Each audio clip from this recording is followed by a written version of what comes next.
on the phone with us right now, straight out of Flint. You hear him on Dr. Dre's new album, Compton. He's no stranger to you, but this is huge for us because he's representing the Mitten in a big way. From Aftermath, from the Compton album, give it up for Jon Connor. What's going on, man? Hey, how you doing, man? I'm doing all right, man. How are you doing? I'm groovy, man. I'm feeling good, man. Well, first of all, congratulations on all your success. Let's start off with that and get that out the way because, I mean, you are in the middle of something monumental that is happening right now, and everybody's talking about you on Dr. Dre's new album, Compton. So tell us, how does it feel to be a part of this project? Wow, man. First of all, I just want to say thank you and anybody that is talking about me and what I brought to the project, man. Like, you know what I'm saying? Thank you, and I got so much gratitude just for everybody having an appreciation for, what I brought to the table, and I'm honestly just humbled to be a part of it, you know what I mean? Like, right now, it's really no words that I could use that could describe the feeling right now. I mean, it's Dr. Dre's grand finale, you know what I'm saying? It's like, as a kid, you grow up listening to Dre and Snoop and him, and you know the legacy that Dre has set forth in this game. So just to be a small part of a big deal, man, it's truly humbling, man. Seriously.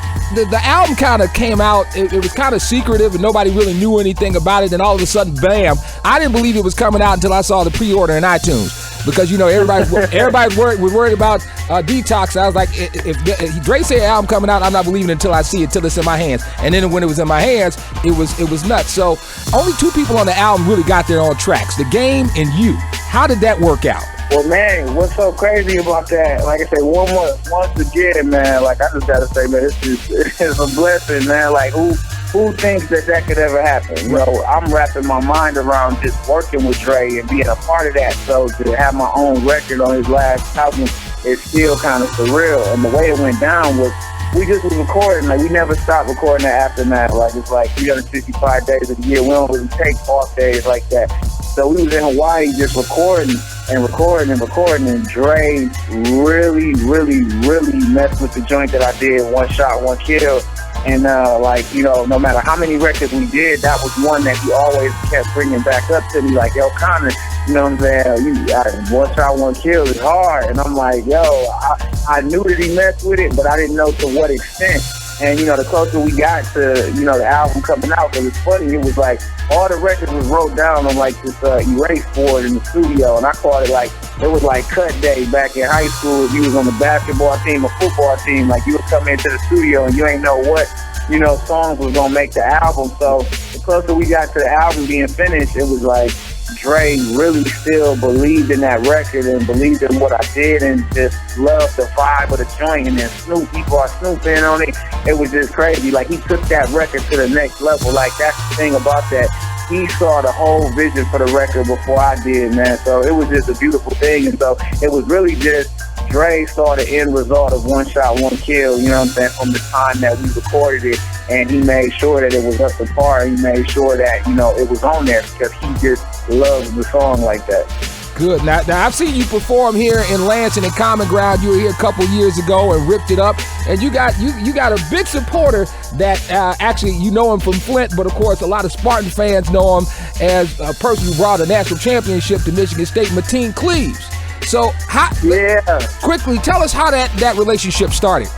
Mateen Cleaves, that's my brother. You know what I'm saying? Like, at the end of the day, like, that is one of the reasons that I'm having this conversation with you right now. It's like, we met, I was performing at this spot called The Loft in Flint, like a little bar, you know what I'm saying, where I really hone my craft at, and I would perform there like almost every week, and just by fate, you know what I'm saying, he happened to be in there one day, and he told me, he said, yo, you a star, and I'm not gonna stop helping you until I get you to where you need to be at, and you gonna win Grammys, you gonna be on TV, you deserve to be up there with the Dre's and the Nas and the Jay-Z's. Like, he believed in me. That same passion that he had for basketball and winning that national championship is the exact same passion that he had with me and my career and making sure we got to where we was trying to go. So we ain't never looked back after that. After we met in that bar, we was inseparable, and that's still my brother to this day. He's from Flint to the red carpet, man, straight up. Now I gotta ask you more about the album really quick. Besides your two songs on the album, what is your favorite song on the album? Besides those two, you can't pick your own. What's your favorite song on the album? You know what, man? I think for everybody that worked on it, that album is like all of our babies. So it's hard for me to say that I have a favorite because I love the whole album. Yeah. It's like, so depending on what day you ask me that question, it is going to depend what song is my favorite that day.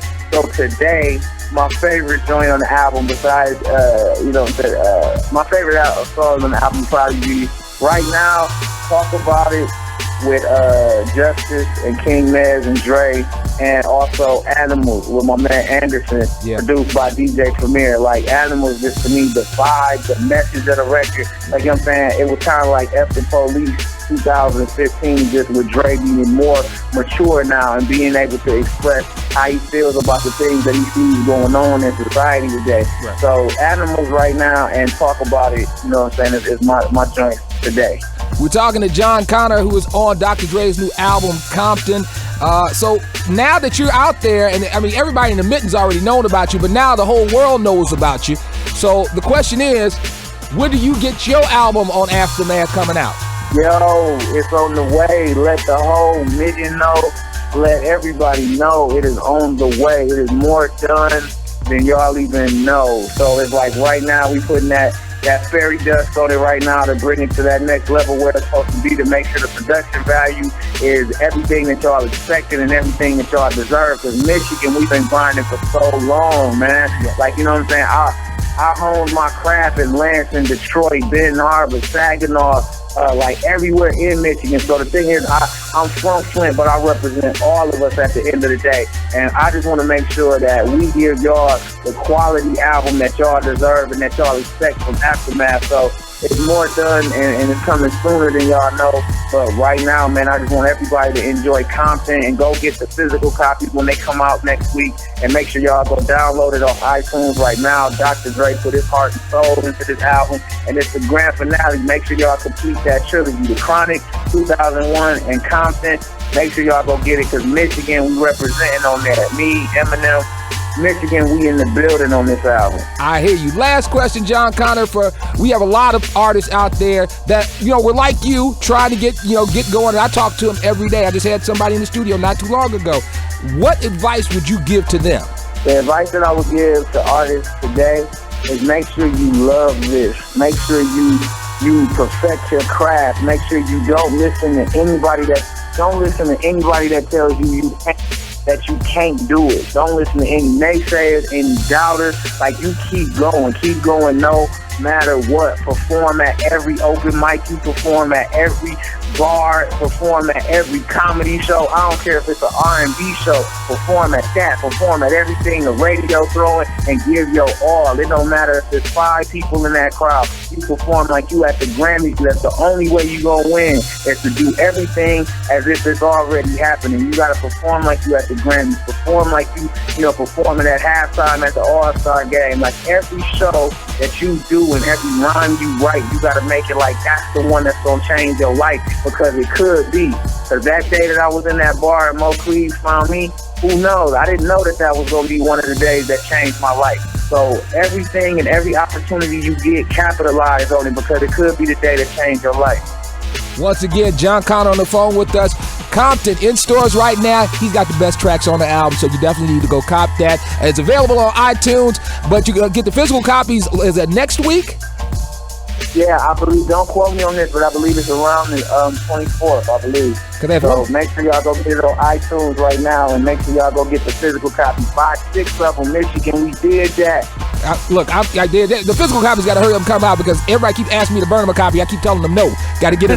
Got to get it legally. That's what you got to do. Yes, please. Make sure y'all go get a bunch of them, man. So Michigan, we here. Ain't no looking back now. We here. Jon Connor, he's the next one out of the Mitten to blow up. We appreciate all your time, man. God bless and continued success. Yo, blessings to you, man, in Michigan. I love